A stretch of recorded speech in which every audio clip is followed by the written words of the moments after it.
새벽 우리에게 주는 말씀은 구약성경 욥기서 4장 1절부터 11절까지에 있는 말씀을 함께 봅니다. 구약성경 764쪽 욥기서 4장 1절부터 11절에 있는 말씀입니다. 기록된 말씀 우리 1절부터 합독하도록 하겠습니다. 같이 봅니다. 대만 사람 엘리바스가 대답하여 이르되 누가 내게 말하면 내가 실증을 내겠느냐? 누가 참고 말하지 아니하겠느냐? 보라, 전에 내가 여러 사람을 훈계하였고 손이 늘어진 자를 강하게 하였고 넘어지는 자를 말로 붙들어 주었고 무릎이 약한 자를 강하게 하였거늘 이제 이 일이 내게 이름에 내가 힘들어하고 이 일이 내게 닥침에 내가 놀라는구나. 내 경외함이 내 자랑이 아니냐? 내 소망이 내 온전한 길이 아니냐? 생각하여 보라. 죄 없이 망한 자가 누구인가? 정직한 자의 끊어짐이 어디 있는가? 내가 보건대 악을 밭갈고 독을 뿌리는 자는 그대로 거두나니 다 하나님의 입 기운에 멸망하고 그의 곱김에 사라지느니라. 사자의 우는 소리와 젊은 사자의 소리가 그치고 어린 사자의 이가 부르짖으며 사자는 사냥한 것이 없어 죽어가고 암사자의 새끼는 흩어지느니라. 아멘. 위로의 탈을 쓴 사람, 오늘 기록된 말씀을 중심으로 해서 위로의 탈을 쓴 사람이라는 제목으로 말씀을 잠깐 묵상하고 기도하려고 합니다. 욥의 고난과 고통 속에 그가 하나님 앞에 탄식을 합니다.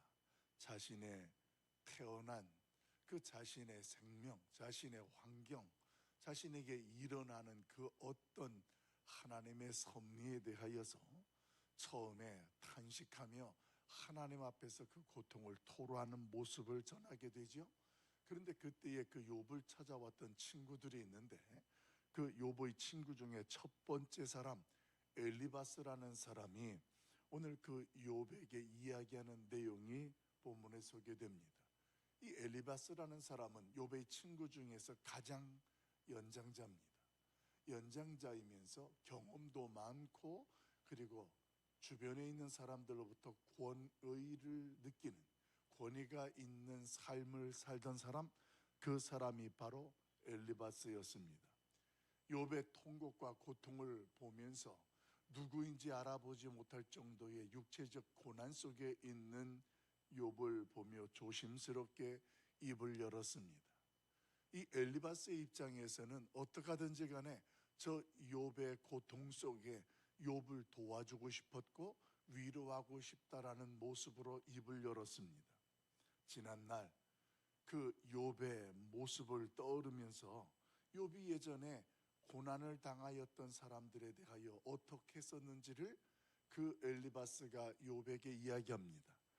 욥이 예전에 고난을 당하던 사람들에게 말씀으로 위로해주고 그리고 그들을 붙잡아 주었던 일들을 상기시키면서 결국 하는 이야기는 뭐냐면 정작 자신이 고난을 받게 되니까 이렇게 이성을 잃고 절망하는 모습을 보면서 지난날 욥의 경건함이라든가 그리고 그가 가졌던 온전함이 지금의 고난 속에서 욥으로 하여금 이것이 그런 모습들이 너에게 소망이 되어야 한다라는 책망과 함께 위로를 하고 있다는 거예요.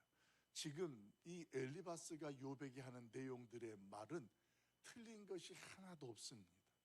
예전에 내가 그렇게 남들을 말씀으로 훈계하고 붙잡아주고 도와줬는데 그 어려운 일이 막상 너에게 일어나니까 지금 너의 이성 잃은 모습이 이게 나는 이해가 되지 않는다.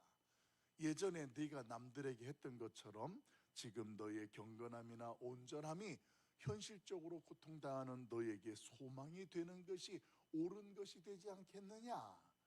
여러분 지금 이 엘리바스 이야기를 들어보면 여러분들이 객관적으로 예전에 그의 모습을 떠오르면서 옳은 말을 하는 것처럼 보이고 느껴집니다.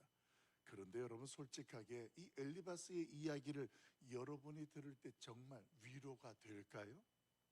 내용은 맞습니다. 그런데 그 말을 듣는 욥의 모습 가운데에는 받아들이기는커녕 오히려 그 말을 들으면서 고통 속에 있는 자신에게 위로가 아니라 더 가시로 찌르는 것 같은 현실감이 없는 그런 이야기로 느껴진다라는 거예요. 우리 3절, 4절, 5절 말씀을 한 번 더 읽어보면 공감이 됩니다. 3절, 4절, 5절 같이 봅니다. 3절부터 같이 봐요. 시작. 보라, 전에 내가 여러 사람을 훈계하였고 손이 늘어진 자를 강하게 하였고 넘어지는 자를 말로 붙들어 주었고 무릎이 약한 자를 강하게 하였거늘 이제 이 일이 내게 이름에 내게 힘들어하고 이 일이 내게 닥침에 내가 놀라는구나. 아멘. 여러분, 이 엘리바스의 이야기를 여러분 스스로가 지금 한번 직접 듣는다고 상상해 보십시오. 고통 중에 있다가 오히려 엘리바스의 말을 들으면서 그 엘리바스에게 화가 날 겁니다. 지금 그 말을 나에게 할 말인가? 오늘 지난날 위로자였던 욥의 모습을 떠오르면서 지금의 낙심한 사람의 모습은 누구냐고 묻고 있는 거예요. 너는 이럴 수 없는 사람이다. 너는 이러면 안 된다. 위로하는 것 같지만 엘리바스는 지금 욥에 대하여서 마치 지난날의 욥과 오늘의 욥을 비교하면서 책망을 하고 있는 것과 같다라는 것입니다. 그 엘리바스가 전하는 내용의 핵심이, 그 핵심 내용이 어디에 소개되냐면 7절에 소개됩니다. 정말 그가 하고 싶은 내용은 7절이에요. 우리 7절 말씀을 한번 같이 읽어봐요. 7절 같이 봅니다. 시작. 생각하여 보라, 죄 없이 망한 자가 누구인가?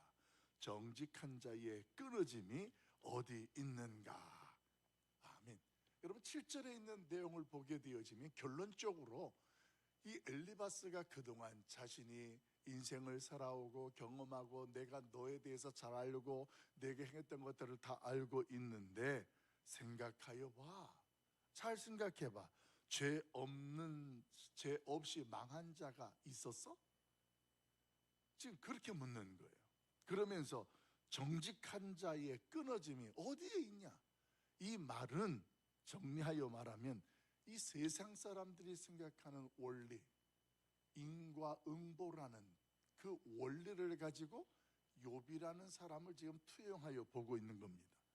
그러면서 사람은 심은 대로 거두게 된다라는 이야기를 하면서 결국 이 욥의 현실은 뭐예요? 잘 생각해봐. 내가 하나님 앞에 뭔가 숨겨진 죄가 있어서 그런 거야. 아니 땐 굴뚝에 연기가 나는 거 봤어? 지금 이 엘리바스가 욥에게 하는 이야기는 다 맞는 이야기이고, 그러면서 그 맞는 이야기가 결론적으로 욥을 뭔가 도와준다고 하는 말인데, 잘 생각해보고 너의 죄를 하나님 앞에 회개하면 지금 이 고난과 고통이 멈출 것이다라는 이 이야기를 전해주고 있다라는 것입니다. 지난날 너답지 않게 지금 이게 무슨 모습이냐? 연장자니까 어쩌면 그렇게 이야기할 수 있을지 모르겠습니다. 잘 생각해봐라. 너도 분명히 뭘 잘못한 게 있을 거야. 그 하나님 앞에서 서서 하나님 앞에 자복하고 나아가라는 말, 내용을 보게 되어지면 그 내용에 대해서는 다 이해가 됩니다. 그런데 지금 자식을 잃고 모든 재산을 잃고 육체의 고통 중에 있고 아내까지 떠나버린 현실 속에 그 친구 엘리바스가 하는 이야기, 그 이야기를 여러분이 오늘 누군가에게 듣는다라고 한번 상상해 보십시오. 여러분, 사랑이 없는 정답은 말이에요, 상처를 주는 칼과 같습니다. 우리는 모두 다 한두 번 다 경험해 봤을 것입니다. 맞는 말이에요. 그런데 거기에 사랑이 없잖아요. 그러면 나의 가슴을 후벼 파는 것 같은 상처를 주고 나를 또 두 번 죽이는 것 같은 고통을 경험하게 하는 무기가 되고 칼이 된다라는 것입니다. 여러분, 저와 여러분이 죄와 허물로 죽었을 때 예수님께서 어떻게 하셨는가를 한번 상상해 보세요. 한번 돌이켜 보세요. 로마서 5장에서는 그 말씀을 정확하게 선언합니다.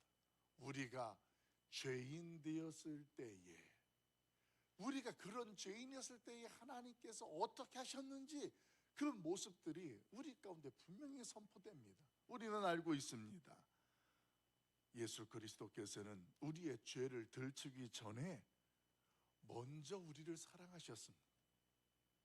사랑으로 먼저 찾아오셨습니다. 그 사랑이 먼저 저와 여러분을 살게 한 겁니다.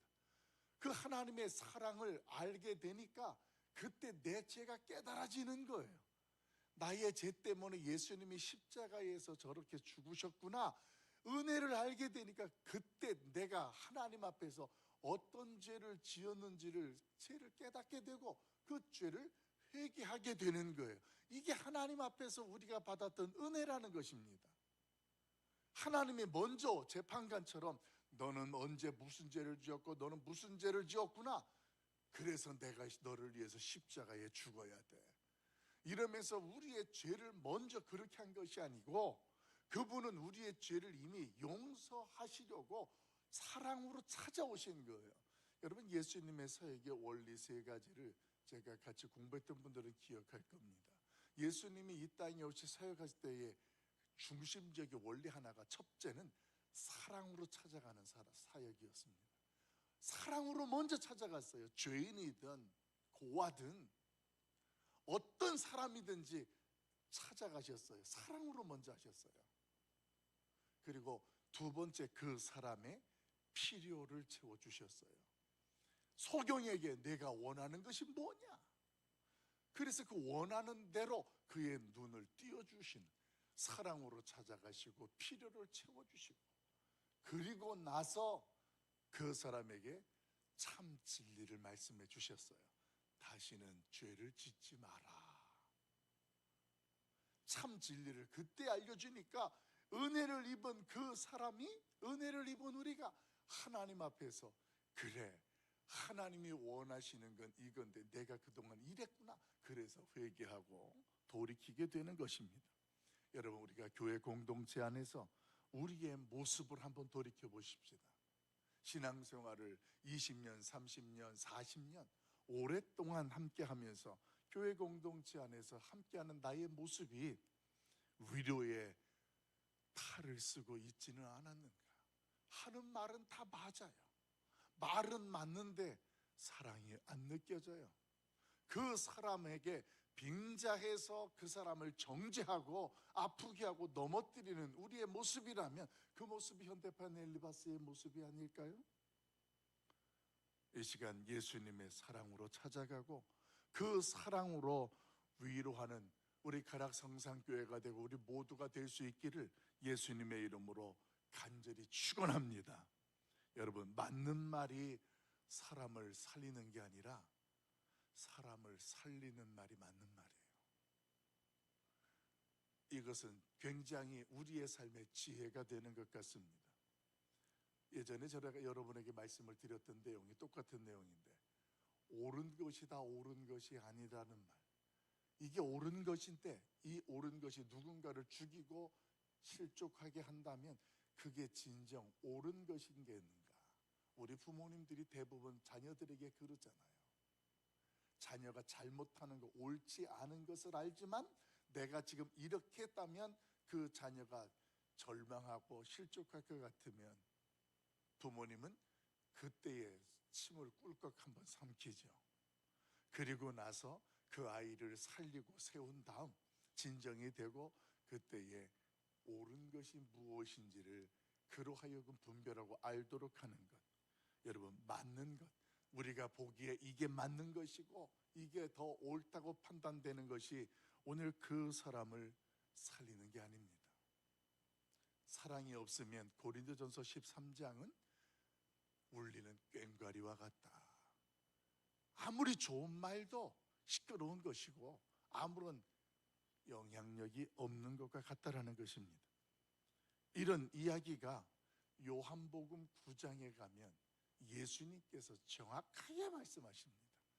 요한복음 9장에서 엘리바스의 시선을 가지고 말하는 제자들이 소개됩니다. 그 대상이 누구냐 하면 오늘 소경이었어요. 근데 그 소경을 통해서 제자들이 뭐라고 말하냐면, 주님, 저 소경은 누구의 죄 때문에 저렇게 되었습니까? 여러분 기억나시죠? 엘리바스의 시선으로 소경을 보면서 죄 없이 저가 저렇게 날 때부터 소경이 될 리는 없다. 결국 지금 엘리바스가 말하는 인과응보예요. 아니 땡 굴뚝이 어떻게 연기가 날 수 있느냐? 저가 소경이 날 때부터 된 것은 그 부모의 죄가 있거나 저의 죄가 있겠지 않겠느냐? 우리 요한복음 9장 한번 가볼까요? 요한복음 9장 1절부터 3절까지 있는 내용. 여러분 예수님의 제자들이었던 자들도 이런 시각이 있었고 이런 일들 속에 그렇게 말했다라는 거예요. 근데 그 이후에 예수님의 말씀을 보면 오늘 그 세상의 원리, 인과응보의 원리를 정확하게 분별합니다. 9장 1절부터 3절까지 같이 봅니다. 시작. 예수께서 길을 가실 때 나일 때부터 맹인된 사람을 보신지라. 제자들이 물어 이르되 랍비여, 이 사람이 맹인으로 된 것이 누구의 죄로 임하느니까? 자기인입니까? 그의 부모이니까? 예수께서 대답하시되 이 사람이나 그 사람의 죄로 인한 것이 아니라 그에게서 하나님이 하시는 일을 나타내고자 하심이라. 아멘. 그러니까 지금 엘리바스가 하는 이야기를 전부 예수님이 뒤집어 놓으시는 거예요. 우리가 생각하는 것 같은 그 원리가 아니라는 거예요. 단순하게 그 사람이 태어날부터 소경이 된 것은 오늘 하나님이 하시는 일을 나타나기 위함이다. 그 사람을 보면서 정죄하고 그 사람을 보면서 너희가 그 사람을 판단하지 않는 것, 오늘 제자들의 시선을 예수님께서 바꿔놓으셨습니다. 그러니까 여러분 우리의 인생 속에서 누구나 경험되고 만나는 어떤 사람의 상황 속에 일어나는 일들을 우리가 그동안 살아온 인생의 경륜으로 그 사람을 판단하고 위로한다 치고 정죄하고 이런 모습이 오늘 위로의 탈을 쓰고 그 사람을 더 힘들게 하는 모습이 될 수 있다는 것을 저와 여러분은 기억하자라는 것입니다. 여러분 이 새벽에 영적인 훈수꾼 같은 자리에 앉아 있었다면 이제는 함께 우는 자가 되시길 예수님의 이름으로 축원합니다. 영적인 훈수꾼은 아무도 원하지 않아요. 넘어진 자에게는, 그러니까 평소에 운동하라고 그랬잖아, 조심하라고 그랬잖아, 이거보다 괜찮니? 손을 잡고 일으켜주는 사람이 위로자가 되는 거예요. 오늘 엘리바스는 욥에게 자신의 지혜와 권위와 그 자신의 경험을 통해서 나름대로 위로한다고 하는 말이에요. 지난날 자네가 어땠는가? 힘든 고난을 당하면 말씀으로 권면해주고 힘이 없는 자들을 다 붙들어 세워주지 않았는가? 근데 지금의 자네의 모습이 뭐야? 그런 모습은 어디로 가고 이런 모습만 있는 거야. 내용은 다 맞습니다.